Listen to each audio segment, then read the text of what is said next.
ముఖ్యమంత్రిగా దిగిపోయే నాటికి ఈ యొక్క తెలుగుదేశం పార్టీ కూటమి ప్రభుత్వానికి ఇచ్చినటువంటి అప్పులు 10 లక్షల కోట్లు, బకాయిలు 2,29,000 కోట్లు. ఆనాటి ముఖ్యమంత్రి జగన్మోహన్ రెడ్డి గారిది ఒక ప్రజా వ్యతిరేక పరిపాలన, ఒక ప్రజా కంటక పరిపాలన. అయితే ఇదేదో నేను చంద్రబాబు నాయుడు గారు ముఖ్యమంత్రి అయిన తర్వాత మాట్లాడటంలే. జగన్మోహన్ రెడ్డి గారు ముఖ్యమంత్రిగా ఉన్నప్పుడే 16 నెలల ముందు, అక్షరాల 16 నెలల ముందు ఇది ఒక ప్రజా కంటక ప్రభుత్వం, ప్రజా వ్యతిరేక ప్రభుత్వం అని నిలదీసి ఉద్యమించి ఈదుల్లోకి వచ్చి ఆనాటి వైఎస్ఆర్ కాంగ్రెస్ పార్టీ అధినేత, ఆనాటి ముఖ్యమంత్రి జగన్మోహన్ రెడ్డి గారి చేతుల్లో నేను కానీ, నా కుటుంబ సభ్యులు కానీ, నా తమ్ముడు కానీ, ఆఖరికి నా భార్య, నా కుమార్తెలు కానీ, నా వెంట నడిచే నాయకులు, కార్యకర్తలు ఆ యొక్క దుర్మార్గపు దమన నీతితో కేసులు పెట్టించుకున్నాం, వేధించుకున్నాం. అయినా కూడా ఎక్కడ తగ్గల. సోషల్ మీడియా వేధింపులకి, టెలిఫోన్ కాల్ బెదిరింపులకి, పోలీస్ కేసులకి ఎక్కడా కూడా తగ్గల.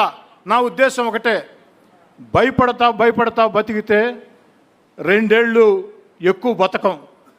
తెగించి మనకు నచ్చినట్టు బతికితే 2 ఏళ్ళు తక్కువ బతకం. దాన్ని నమ్మాం. అందుకే ఆనాటి వైఎస్ఆర్ కాంగ్రెస్ అధినేత జగన్మోహన్ రెడ్డి గారు ముఖ్యమంత్రిని ఆనాడే చెప్పా ప్రజాకంటక పరిపాలన అని చెప్పని.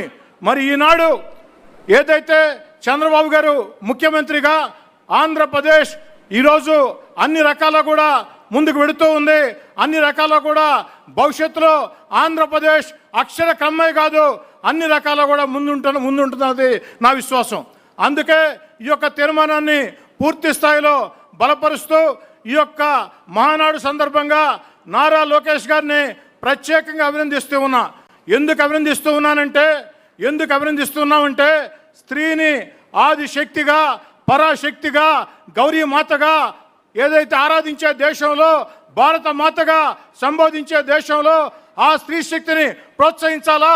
స్త్రీ శక్తి కోసం మాటలు చెప్పి తప్పించుకోవడం కాదు, ఆ స్త్రీ శక్తిని ప్రోత్సహించాలని ఈ దేశంలో ఉండే అన్ని రాజకీయ పార్టీలకి ఒక అజెండా డిక్టేట్ చేశాడు నారా లోకేష్ గారు. అదే 33% మహిళా రిజర్వేషన్.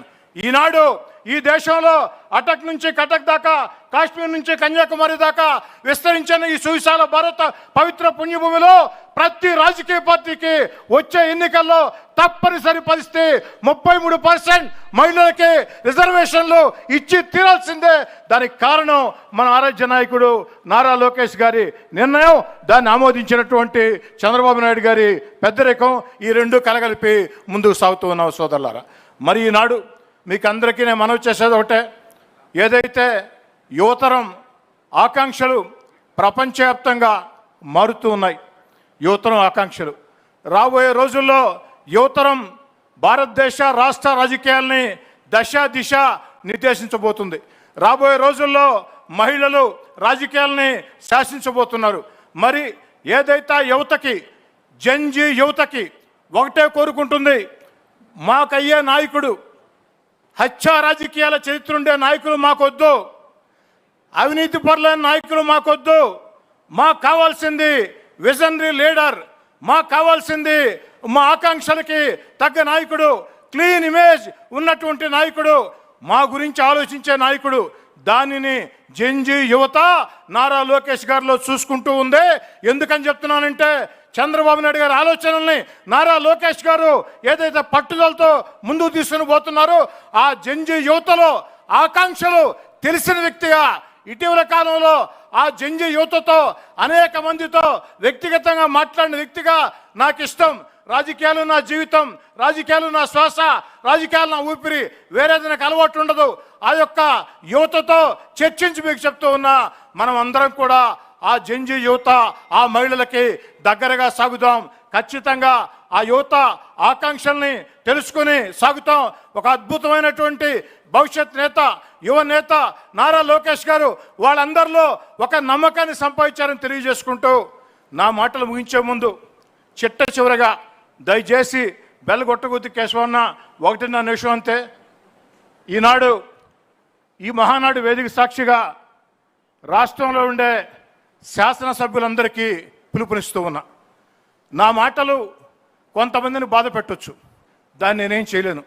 నా మనసులో ఏముంటే అదే మాట్లాడతా. నా కుట్రలు తెలియవు, కుతంత్రాలు తెలియవు.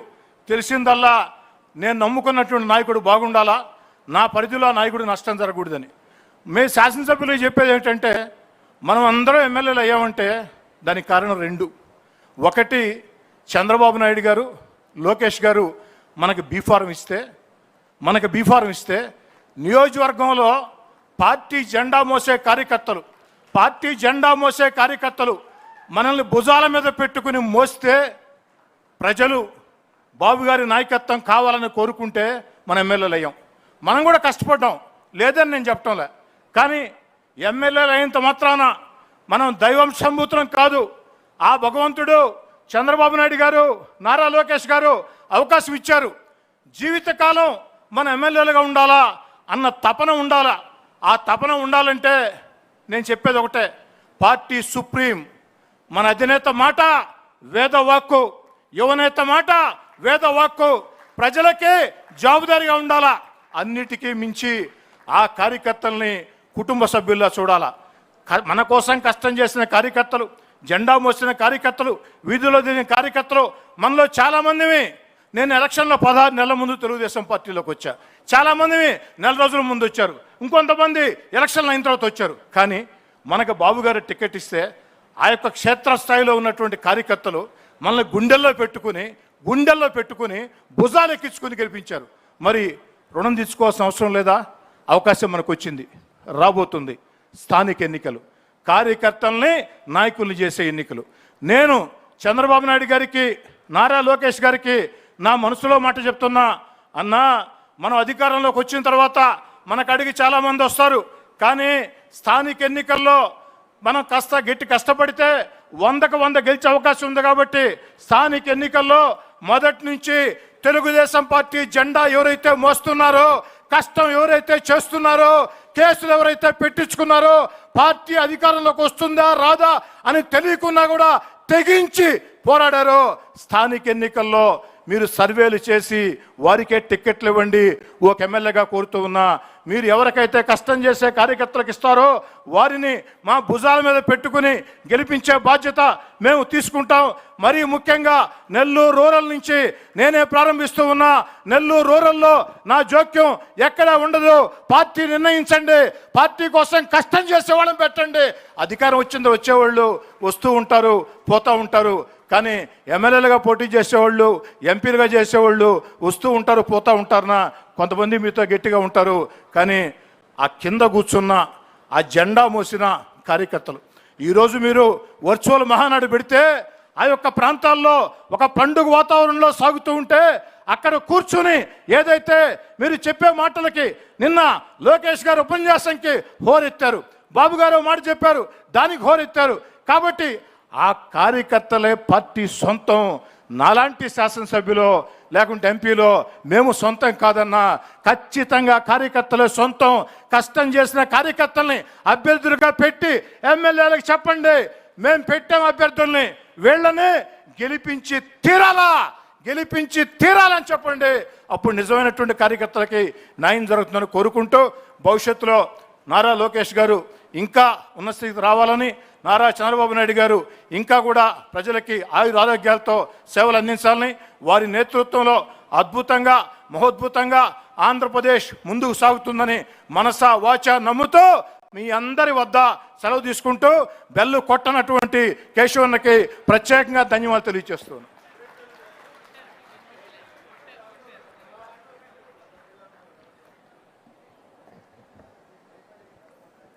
రాజకీయాల్లో అవసరం